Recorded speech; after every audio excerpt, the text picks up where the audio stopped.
নমস্কাৰ।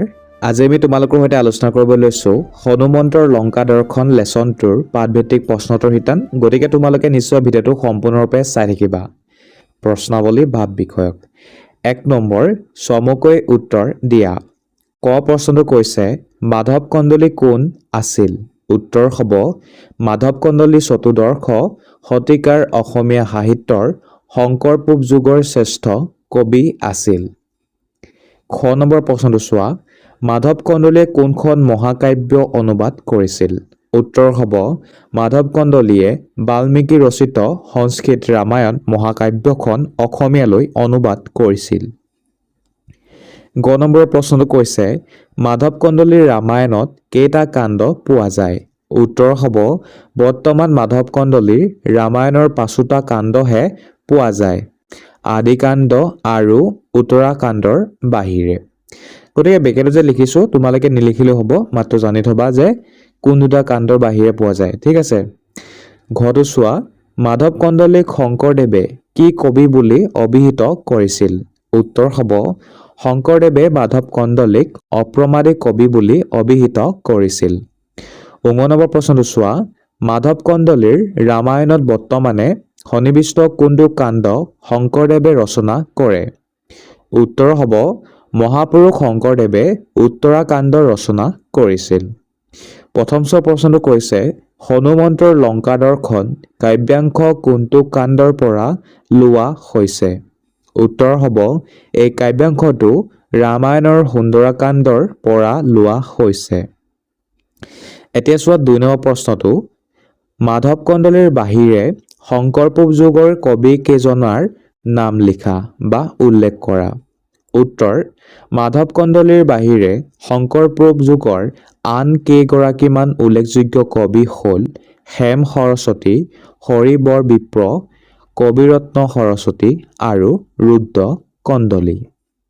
3 নম্বৰ প্ৰশ্নটো চোৱা মাধৱ কন্দলীয়ে কোন ৰজাৰ পৃষ্ঠপোষকতা লাভ কৰিছিল? তেওঁ ক'ৰ ৰজা আছিল? উত্তৰ হ'ব মাধৱ কন্দলীয়ে বৰাহী ৰজা মহামাণিক্যৰ পৃষ্ঠপোষকতা লাভ কৰিছিল। তেওঁ পুৰণি অসমৰ পূব মধ্যাঞ্চলৰ কোনো এক অঞ্চলৰ ৰজা আছিল বুলি ধাৰণা কৰা হয়। এতিয়া চোৱা 4 নম্বৰৰ প্ৰশ্নটো তলত দিয়াবোৰৰ টোকা লিখা। প্ৰথমতে আছে হনুমন্ত। হনুমন্ত হ'ল বায়ু দেৱতাৰ পুত্ৰ। তেওঁ শ্ৰী ৰামচন্দ্ৰৰ পৰম ভক্ত আছিল আৰু সীতাৰ অম্বখেনত 100 যোজন বিস্তৃত সাগৰ জঁপিয়াই পাৰ হৈছিল। তেওঁ নিজৰ শৰীৰৰ আকাৰ সলনি কৰিব পৰাৰ ক্ষমতাৰ অধিকাৰী আছিল। সুগ্ৰীৱ। ৰামায়ণ অনুসৰি সুগ্ৰীৱ হ'ল বানৰ ৰাজ বালিৰ ভায়েক। তেওঁ ৰামচন্দ্ৰক সীতা উদ্ধাৰ অভিযানত সহায় কৰিছিল। নীল। নীল আছিল এগৰাকী বানৰ সেনাপতি। তেওঁ সীতাৰ অন্বেষণ কৰাৰ আৰু সাগৰত সেতু বান্ধি লংকাত প্ৰৱেশ কৰাৰ ক্ষেত্ৰত শ্ৰী ৰামচন্দ্ৰক বিশেষভাৱে সহায় কৰিছিল। অমৰাৱতী। অমৰাৱতী হ'ল দেৱৰাজ ইন্দ্ৰৰ ৰাজধানী তথা দেৱপুৰী। ইয়াৰ নিৰ্মাতা আছিল বিশ্বকৰ্মা। লংকাপুৰীৰ সৌন্দৰ্য আৰু ঐশ্বৰ্যক এই অমৰাৱতীৰ সৈতে তুলনা কৰা হৈছে। কাশ্যপ নন্দন। কাশ্যপ নন্দন বুলি সূৰ্য দেৱতাক কোৱা হয়। ৰামায়ণ আৰু পুৰাণৰ মতে তেওঁ কাশ্যপ আৰু আদিতিৰ পুত্ৰ। বিশ্বকৰ্মা। বিশ্বকৰ্মা হ'ল দেৱতাসকলৰ কাৰিকৰ বা শিল্পী। তেওঁ দেৱতাসকলৰ বিমান আৰু অলংকাৰ আদি নিৰ্মাণ কৰে। তেওঁক শিল্পীসকলৰ ভিতৰত শ্ৰেষ্ঠ বুলি গণ্য কৰা হয় আৰু তেওঁৱেই লংকাপুৰী নিৰ্মাণ কৰিছিল বুলি উল্লেখ আছে। গতিকে আমি এনেদৰে লিখিব পাৰোঁ আৰু পাঠত যিখিনি আছে আচলতে যেনেদৰে লিখা হৈছে তেনেদৰে আমি শ্বৰ্টকৈ লিখিছোঁ। ঠিক আছে। গতিকে তোমালোকে এনেদৰে লিখি ল'বা আৰু যদিহে পাৰা তেনেহ'লে দীঘলকৈও লিখিব পাৰা। এতিয়া চোৱা 5 নম্বৰৰ প্ৰশ্নটো লংকা নগৰীৰ কাষৰ বন বননিত হনুমন্তই কি কি ফল মূলৰ গছ দেখিবলৈ পাইছিল? গতিকে উত্তৰ হ'ব হনুমন্তই লংকাৰ বনত সৰল, পিয়াল, শাল, তাল, তমাল, গমাৰি, অশ্বশু, কপিত, নাৰংগ, বগৰী, তেন্তেলী আম, জাম, নাগেশ্বৰ, খাজুৰী, আমলখি, নাৰিকল, কমলা টেঙা, কদম্ব আদি গছ দেখা পাইছিল। ফুলৰ ভিতৰত পাৰিজাত, সেৱতী, মালতী, গুটিমালি আদি ফুল দেখিছিল। এতিয়া চোৱা 6 নম্বৰৰ প্ৰশ্নটো। হনুমন্তই কি ৰূপ ধৰি লংকা নগৰীত প্ৰৱেশ কৰিছিল? তেওঁ সেই ৰূপ ধৰাৰ কাৰণ কি আছিল? গতিকে উত্তৰ হ'ব হনুমন্তই বিৰাল অৰ্থাৎ মেকুৰীৰ দৰে অতি ক্ষুদ্ৰ ৰূপ ধৰি লংকা নগৰীত প্ৰৱেশ কৰিছিল। কাৰণ হনুমন্তই ভাবিছিল যে যদি তেওঁ নিজৰ বিশাল স্বাভাৱিক শৰীৰে নগৰত প্ৰৱেশ কৰে তেন্তে ৰাক্ষসসকলে তেওঁক সহজে চিনি পাব আৰু বন্দী কৰি ঘৰে ঘৰে ঘূৰাই ফুৰাব।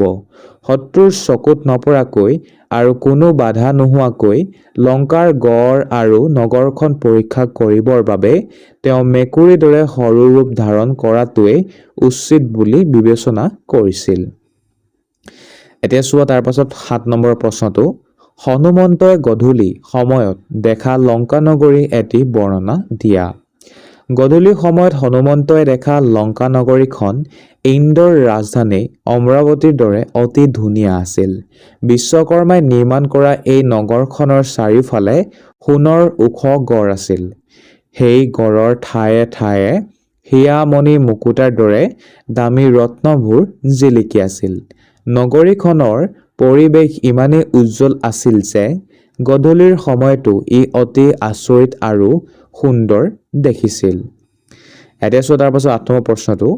সুৰক্ষিত লংকা নগৰী দেখি হনুমন্তৰ মনলৈ কেনেধৰণৰ চিন্তা আহিছিল?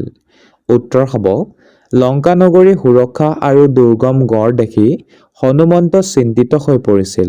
তেওঁ ভাবিছিল যে এই বিষম ঠাইলৈ বানৰ সৈন্যসকল কেনেকৈ আহিব।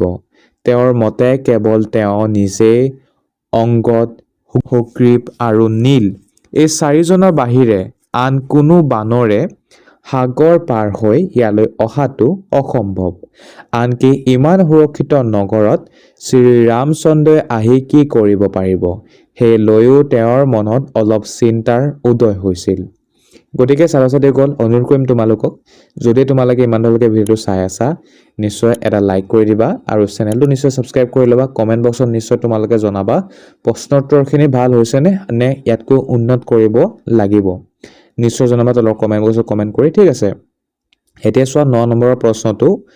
হুবেল সিংহত বহি হনুমন্তই কি ভাবিছিল? উত্তৰ হ'ব হুবেলগিৰিৰ সিংহত বহি মহাবীৰ হনুমন্তই ভাবিছিল যে ইমান বিশাল সাগৰখন পাৰ হৈ আহোঁতেও তেওঁৰ শৰীৰত কোনো ভাগৰ লগা নাই। 100 যোজন সাগৰ পাৰ হোৱাটো তেওঁৰ বাবে অতি সামান্য কাম আছিল। আনকি তেওঁৰ মনত ইমান সাহস আছিল যে প্ৰয়োজন হ'লে তেওঁ কোটি যোজন বাট যাবলৈকো সাজু আছিল। তেওঁৰ সাগৰ জঁপিয়াই পাৰ হোৱাৰ কথাটো কোনো ডাঙৰ গৌৰৱৰ কথা বুলি নাভাবি অতি সহজভাৱে লৈছিল। এতিয়া চোৱা 10 নম্বৰৰ প্ৰশ্নটো। হনুমন্তৰ লংকা দৰ্শন কাব্যাংশৰ মূল কথাখিনি নিজৰ ভাষাৰে লিখা বা তোমাৰ নিজৰ কথাৰে লিখা বুলি দিছে। গতিকে উত্তৰ চোৱা। হনুমন্তৰ লংকা দৰ্শন কাব্যাংশত হনুমন্তৰ সাহসিকতা আৰু লংকা নগৰী সুন্দৰতা বৰ্ণনা কৰা হৈছে। সীতাৰ সন্ধানত হনুমন্তই 100 যোজন সাগৰ জঁপিয়াই পাৰ হৈ লংকাৰ হুবেল পৰ্বতত উপস্থিত হয়। তাৰ পৰাই তেওঁ লংকা নগৰী অপূৰ্ব সৌন্দৰ্য আৰু প্ৰকৃতি শোভা দেখা পায়। লংকাৰ বিশাল গড় আৰু সুৰক্ষা দেখি তেওঁ অলপ চিন্তিত হয় যদিও ৰামৰ প্ৰভাৱৰ ওপৰত তেওঁৰ বিশ্বাস আছিল। শেষত তেওঁ ৰাক্ষসৰ চকুত নপৰাকৈ এজন সৰু মেকুৰীৰ ৰূপ ধৰি লংকাৰ নগৰীত প্ৰৱেশ কৰে। সমগ্ৰ কবিতাটোত লংকাৰ ঐশ্বৰ্য আৰু হনুমন্তৰ চৰিত্ৰ দৃঢ়তা ফুটি উঠিছে। এতিয়া চোৱা ভাষা বিষয়ক 11 নম্বৰ প্ৰশ্নটো কৈছে তলৰ শব্দবোৰৰ আধুনিক ৰূপ লিখা।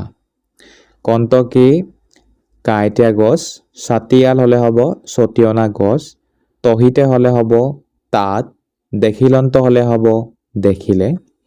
এতিয়া চোৱা 12 নম্বৰ সমাৰ্থক শব্দ লিখা। গগন হ'লে হ'ব আকাশ, বিড়াল হ'লে হ'ব মেকুৰী, গড় হ'লে হ'ব দুৰ্গ বা প্ৰাচীৰ, সমুদ্ৰ হ'লে হ'ব সাগৰ আৰু পৱন হ'লে হ'ব বায়ু। গতিকে ছাত্ৰ ছাত্ৰীসকল হনুমন্ত লংকা দৰ্শন মাধৱ কন্দলীৰ দ্বাৰা ৰচিত এই কবিতাটিৰ পাঠভিত্তিক প্ৰশ্নোত্তৰ শিতান ইমানেই আছিলে।